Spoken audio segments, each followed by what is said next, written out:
Boleh. Bayangkanlah orang lain, jangan kita. Faham? Dara mara kita, adakah semua senang macam kita?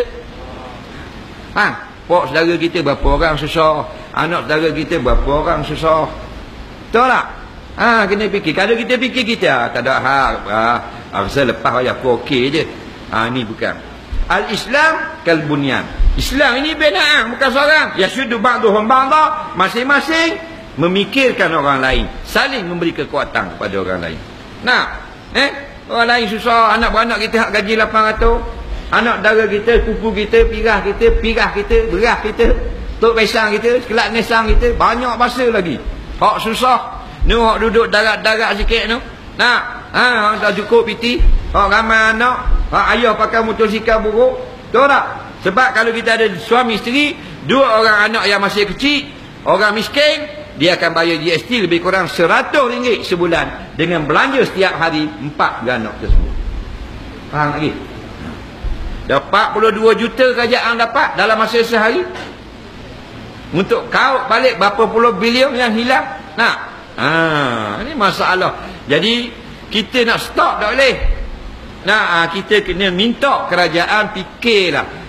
Tolonglah berhenti GST ni, kerana masalah ni membebankan orang. Tak boleh cukai kata orang susah. Cukai ni hanya dibenarkan kalau dibenar orang Islam yang kaya. Inilah jihad kita. Jadi kita nak perang Syria ada orang cakap, kita perang berjihad di sini, berani berkata benar di hadapan kerajaan yang jahat, tidak memikirkan hak rakyat. Mana yang duduk sebagai menteri yang masih lagi fikirannya waras, ada fikiran nak jadi orang, tak mau jadi setan, tolong fikir, tolong sesat. Kalau degil juga, maka kita tolonglah orang yang melakukan kezaliman ini supaya mereka turun daripada jawatan.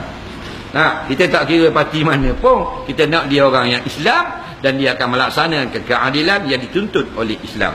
Dah selesai GST, 1 DB pula dah.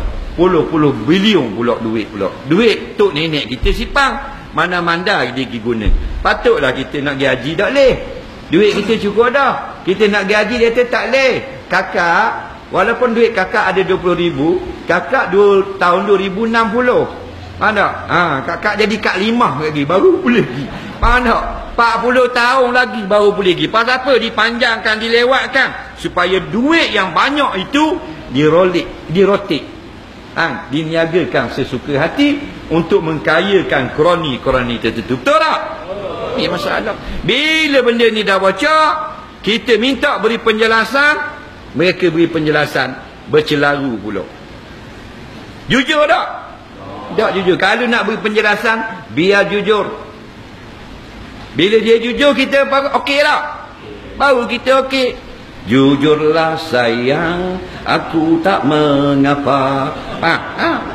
Ni nak beri penjelasan, ni kata lain, ni kata lain, ni kata lain, ni kata lain, ni kata lain. Lalah senyap gitu. Tahu tak? Ni cerita lain, ni gini pula, ni gini pula. Ni tanah ni gini, ni tanah ni gini pula. Lalah batu kan ni? Habis itu.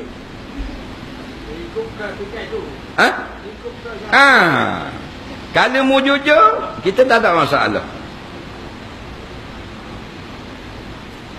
Tapi kalau beri penjelasan, jangan pelik-pelik, biar sama.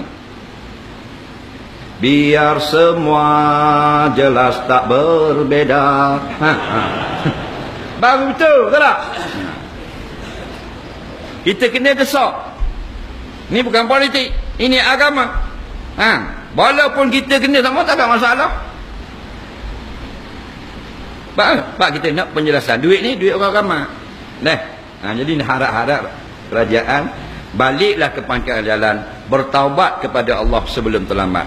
Siapa saja kamu, Perdana Menteri ke atau timbalan yang nak jadi-jadi sangat dah, tak kira mu ada kuasa sekarang, dengan kuasa mu lah, tolong berhentikan perkara-perkara seperti ini, supaya kamu tidak akan didakwa dan diheret ke mahkamah Allah di akhirat nanti. Assalamualaikum warahmatullahi wabarakatuh.